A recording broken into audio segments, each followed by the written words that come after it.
မန္တလေးငရင်ကြီးကြောင့်အပြေလွှာများမီးလောင်ပျက်စီးသွားတဲ့တိုင်းဒေသကြီးပြည်နယ်များအတွက်2025ခုနှစ်တက္ကသိုလ်ဝင်ဆောင်မှုဝဲပြန်လည်ကျင်းပစစ်ဆေးမဲ့အစီအစဉ်များထုတ်ပြန်ရမှာအပိုက်တဲ့ကချင်ပြည်နယ်စကိုင်းတိုင်းဒေသကြီးမန္တလေးတိုင်းဒေသကြီးနဲ့နေပြည်တော်ကောင်စီနယ်မြေတို့မှာစစ်ဆေးခဲ့တဲ့2025ခုနှစ်တက္ကသိုလ်ဝင်ဆောင်မှုဝဲအပြေလွှာများကိုမန္တလေးတက္ကသိုလ်မှာစာစစ်လုပ်ငန်းများဆောင်ရွက်နေစဉ်28ရက်3လ2025ရက်နေ့မှာဖြစ်ပွားခဲ့တဲ့အင်အားအလွန်ပြင်းထန်တဲ့မြေငလျင်လှုပ်ခတ်မှုကြောင့်အပြေလွှာများမီးလောင်ပျက်စီးဆုံးရှုံးခဲ့ကြောင်းကို29ရက်3လ2025ရက်နေ့တုန်းနိုင်ငံပိုင်သတင်းစာများမှာထုတ်ပြန်ကြေညာခဲ့ပြီးဖြစ်ပါတယ်။အဆိုပါဒေသများအတွက်တက္ကသိုလ်ဝင်ဆောင်မွေးပွဲကို16ရက်6လ2025ရက်နေ့မှ21ရက်6လ2025ရက်နေ့အထိဖော်ပြပါအချိန်စရာအတိုင်းပြန်လည်ကျင်းပစစ်ဆေးသွားမှာဖြစ်ပါတယ်။16ရက်6လ2025တနင်္လာနေ့မနက်9:00နာရီမှနေ့လယ်12:00နာရီအထိမြန်မာစာ19ရက်6လ2025အင်္ဂါနေ့မနက်9:00နာရီမှနေ့လယ်12:00နာရီအထိအင်္ဂလိပ်စာ18ရက်6လ2025ဗုဒ္ဓဖူးနေ့မနက်9:00နာရီမှနေ့လယ်12:00နာရီအထိသင်ချာ19ရက်6လ2025ကြာသပတေးနေ့မနက်9:00နာရီမှနေ့လယ်12:00နာရီအထိတာရုဗေဒပထဝီဝင်20ရက်6လ2025တောက်ကြနေ့မနက်9:00နာရီမှနေ့လယ်12:00နာရီအထိယူပဗေဒသမိုင်း21ရက်6လ2025စနေနေ့မနက်9:00နာရီမှနေ့လယ်12:00နာရီအထိဇီဝဗေဒဘောဂဗေဒအပိုက်နှင့်ရခင်2025ခုနှစ်မလအတွင်းကစစ်ဆေးခဲ့သည့်တက္ကသိုလ်ဝင်ဆောင်မှုပွဲတွင်ဘာသာရပ်အားလုံးဖြေဆိုခဲ့သူများကိုသာပြန်လည်ဖြေဆိုခွင့်ပြုမှာဖြစ်ပြီးဖြေဆိုခွင့်ရရှိသူများစီးရင်ကိုသက်ဆိုင်ရာတိုင်းဒေသကြီးပြည်နယ်ခရိုင်မြို့နယ်ပညာရေးမှုရုံးများနဲ့စာစစ်ဌာနများမှကြေညာပေးမှာဖြစ်ပါတယ်။အပိုက်3စကိုင်းတိုင်းဒေသကြီးအတွင်းရှိအထကမင်းကင်အထကပန်ဆက်အထက1တမူအထက2ရွှေဘူအထက1ရေဦးအထကဗမောက်အထကဝန်းသူအထကမော်လိုက်အထကကင်းတက်နဲ့အထကအရေတော်စာစစ်ဌာနများမှာဖြေဆိုခဲ့သူများဟာပြန်လည်ဖြေဆိုရန်မလိုပါအပိုက်လေ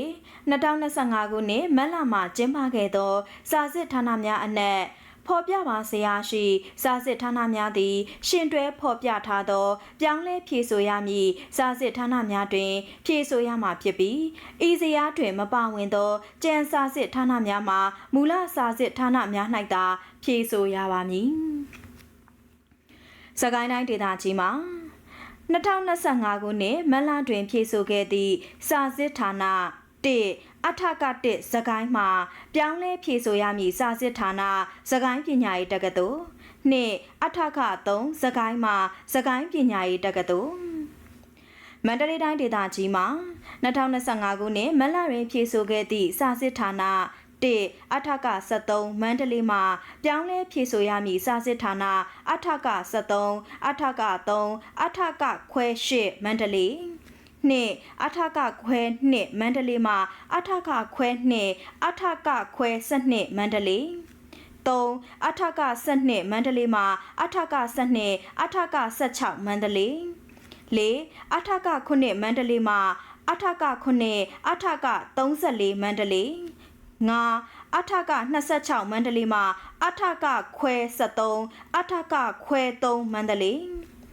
6အထက30မန္တလေးမှာအထက28အထက30မန္တလေး9အထက29မန္တလေးမှာအထက29အလက17မန္တလေး8အထက8မန္တလေးမှာအထက8အထက25အထက30မန္တလေး9အထက17မန္တလေးမှာအထက18မန္တလေး10အထက20မန္တလေးမှာအထက9အထက16မန္တလေး17အထကပသိမ်ကြီးမှာအထကကြောက်မီ